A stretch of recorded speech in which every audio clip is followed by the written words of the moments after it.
This is why you need a bucket list, a set of goals to strive towards, something that's going to make life worth living. There's a bicyclist right beside me. Okay, you need a bucket list because you need to be doing things at all times while you're here on Earth, right?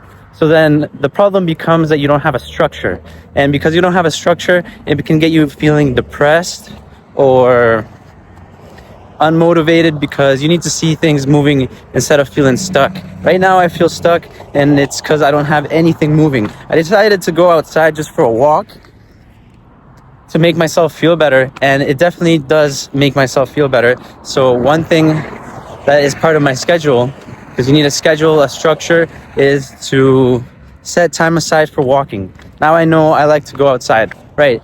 Doesn't have to be just walking. Now I can also go be riding my bike, right?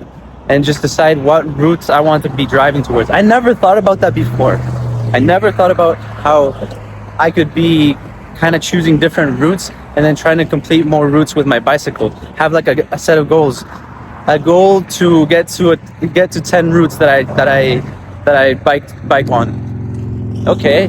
Then I look at the cars and I realize I have my learners.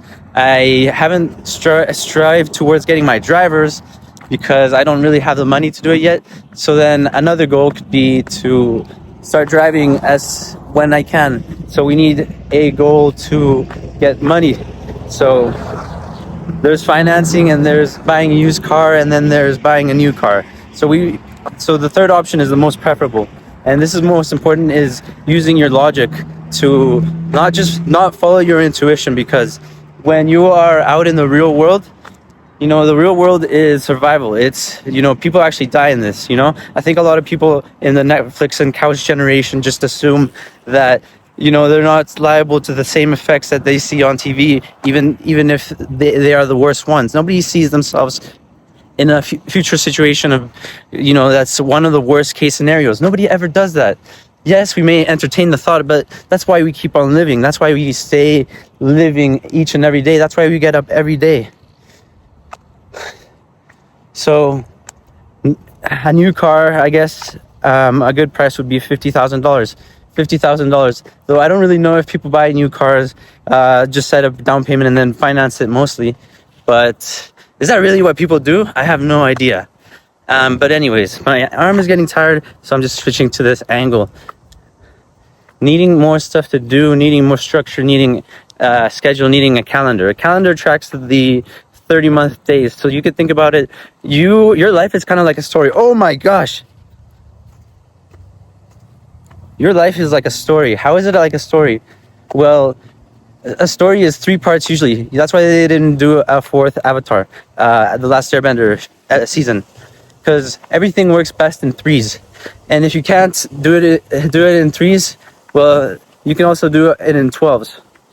12 reduces to 3. So 3 is the number of story. 3 is the number of creativity. So when you, sorry, there's people behind me. I was so self-conscious. Okay. 3 is the number of stories. So anytime you want to be making a story, whether it be on YouTube or a book or a short story, it always, most of the time, is going to involve 3 acts that we go through. And that's perfect, because if you had a 4th act, it would make you feel like you need time to digest. You need time to digest the 3rd act. You can't just go into the 3rd act and then season 4 becomes the 3rd act again. No, it's gonna kind of slow down. So in that way, you need to have set periods where you need to slow down and enjoy the slowdown. So let's say at the start of every month, right? So 3 act. The first part of your month is going to be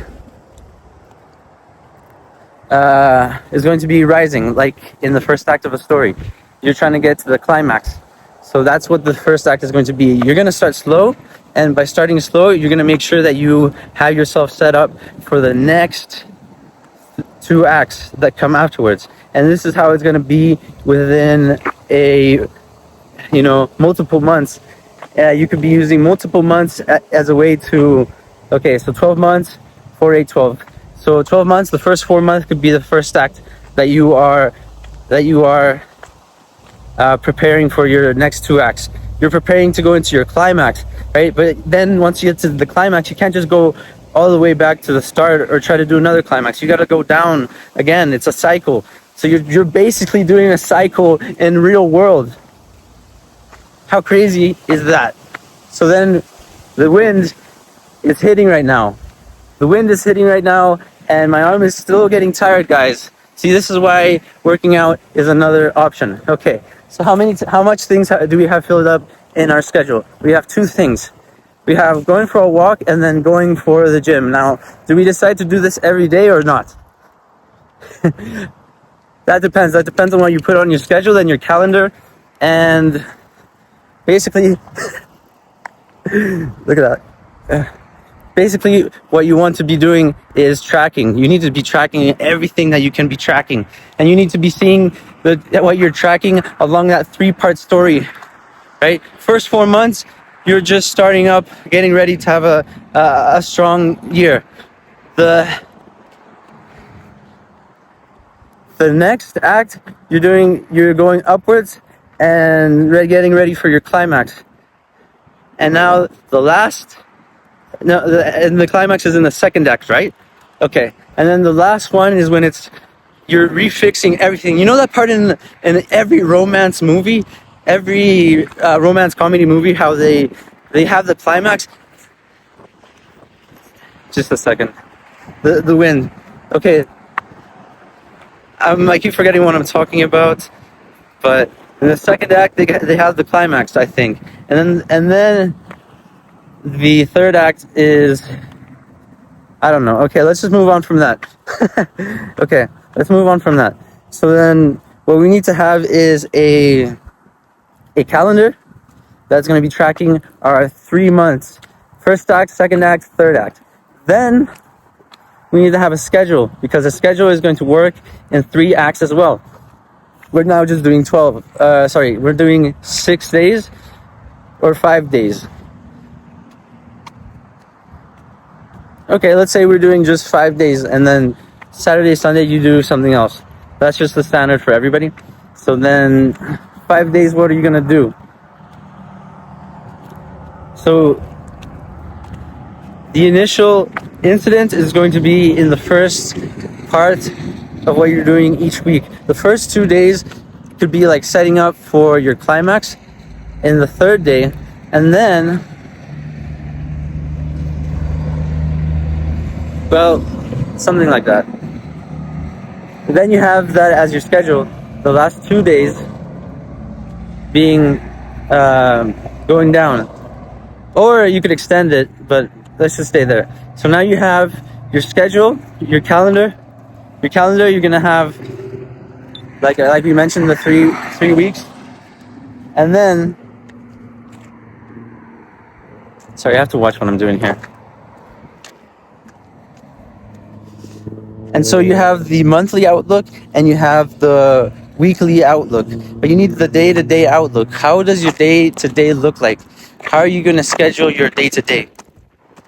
Even the wind agrees.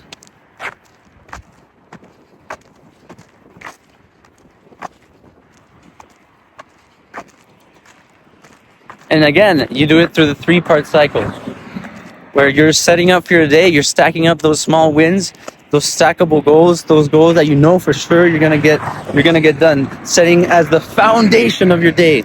This is the foundation of your whole day, and this is why you're starting off slow, doing smaller things, and then racking it up so that when you look back, it's like 12 p.m.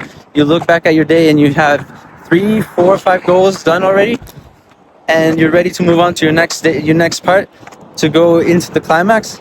Then the last part of your day is winding down. So you're gonna have to have a winding down routine. This is what we call a routine for the spiritual people. And then basically there you go. You need to figure out the structure of your day. This is called the structure of your day. What you're gonna be repeating each and every day comes down to a single day. So do a structure and you will be okay. The structure of your month, week, day, the structure of your life. How to structure your life. There you go. Bye.